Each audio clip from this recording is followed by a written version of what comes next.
John McCain. Senator McCain, it is truly an honor. Thank you very much for spending time with us. Thank you. Broadly defined, sports, entertainment as big business. There are federal policy implications, tax exemptions, remove them or not, for facilities, public-private partnership, federal issues, relocation, a lot of specifics, but broadly defined, how do you view sports in this context? Well, I view sports in this context in the context of the Sherman Antitrust Act. In other words, they're able to have exclusive franchises in different locales in this country and maybe even overseas over time. And that's understandable and reasonable. But that gives them a degree of immunity, but it also then does bring in the federal government into their business. Now, if they were not receiving the Sherman Antitrust Act protections and tax dollars to fund their expansions, their stadiums, et cetera, then I, as a United States Senator, would not be involved in any way. But when they take a taxpayers funded facility and decide that they're going to black out the area because they haven't sold out the stadium, then that's when I step in and say, no, you're not going to deprive the people of your locality, which you have the exclusive right to, from seeing a game just because you didn't make enough money. And so that's been one of my causes, and I'm sure it's made me very unpopular with some of the owners. In fact, I know it has been.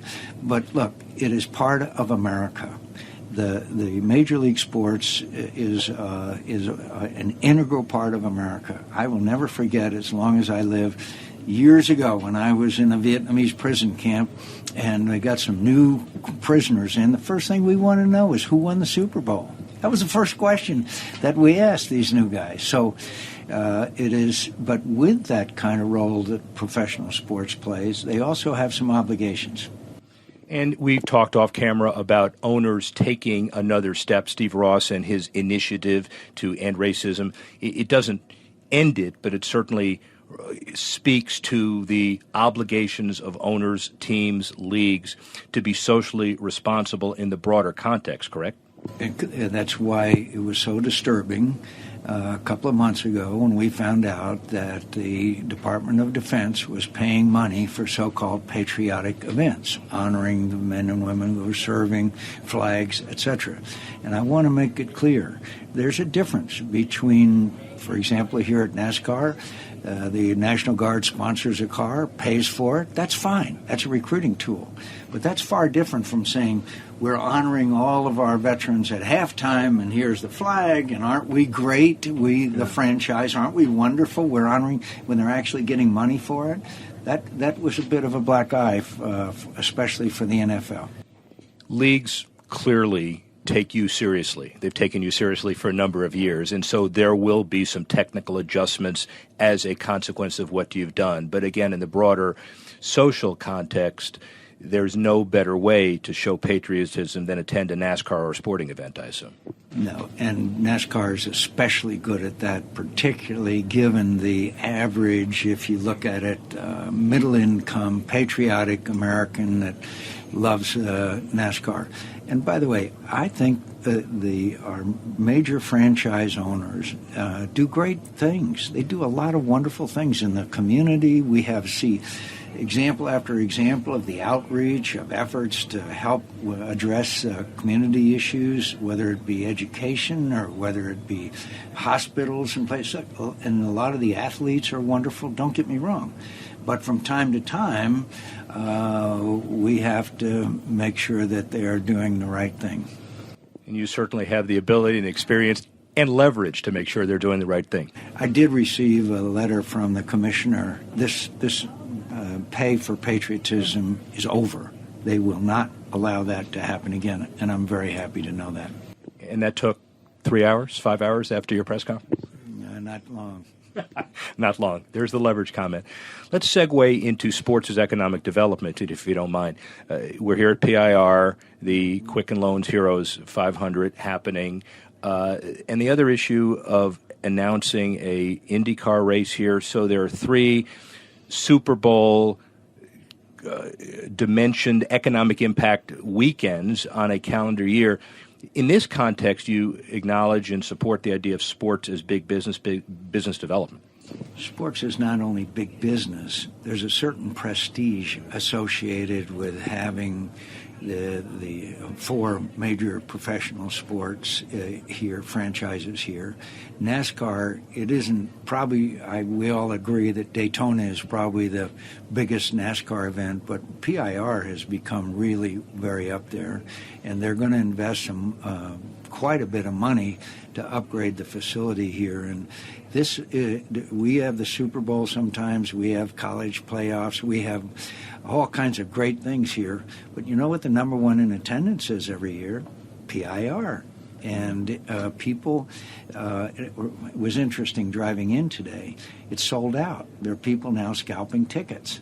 That shows the popularity that this sport has in this part of the country.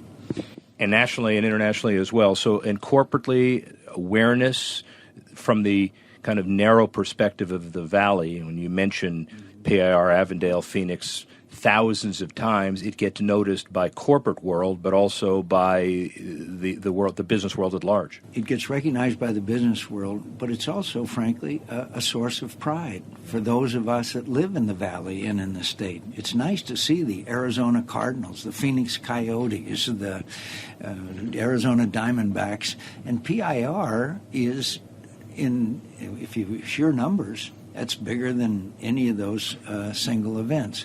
So we're very pleased to have PIR here in the Valley. It's been here a long time, and there's commitments to upgrade the facility here too as well. Speaking of facility upgrades, and we're not going to micromanage it, but the whole idea of the political and public-private aspect of this, mayors, political leaders always tell me that the easiest thing to understand but the hardest to quantify is the intangible spirit of bringing a team, having a team win, having a team succeed. How do you analyze that? First of all, let me say in full disclosure, I would not like to see a single dime of taxpayers' dollars used to build any of these facilities. I just maybe a tax write-off, but it is what it is. They have the exclusive franchise and the area, and they can always move. That's their right to do so. So we see taxpayer-financed stadiums. What do you think is going to happen out in Los Angeles here? We know it's inevitable. There's going to be at least one NFL franchise out there. I don't like it, but it is what it is. And to counterbalance that, it's a great source of pride to me to be in a state which is not a very large state, where so many people come, where so many events are held because they love the venue. Now, the weather has something to do with that, but there's a lot of other places with good weather, and yet in Phoenix, we get much more than our share, whether it be in college playoffs or whether it be a number of the other NBA. We're going to have the college NCAA championship here in Phoenix as well. So I'm proud, and it gives our citizens a great sense of pride that it's happening here, even if your mother-in-law comes to visit while that event is taking place. Gives the mother-in-law something to do and the person that's being visited something to do. Just one follow-up on that question, if you don't mind. The whole idea of public-private partnerships, you said maybe tax write-offs. We won't micromanage that either, but we know that there's been about $17 billion of public money spent over the last 20 years in a lot of different contexts. Infrastructure, for example, tax credits, increment dollars. So it's not an absolute prohibition. As you said, it is what it is. It's a technique. How do you do it? Yeah, I mean, if we're talking about, for example, the one thing we need in America right now is an upgrade of our highways, bridges, etc. And yet in the Congress, there's a little hope now we may have a highway bill. We lurch from year to year with extensions of the old bill. Look, if there's anything that's vital, and I think, to the economy of the state of Arizona, is an upgrade of our infrastructure. So I'm not only not opposed to it, I'm proud that General President Eisenhower put together the first highway system that has made America so benefited financially because of it. And the greatest thing that could happen to Arizona is a highway that goes from the Mexico-Arizona border all the way to Canada. That's my dream.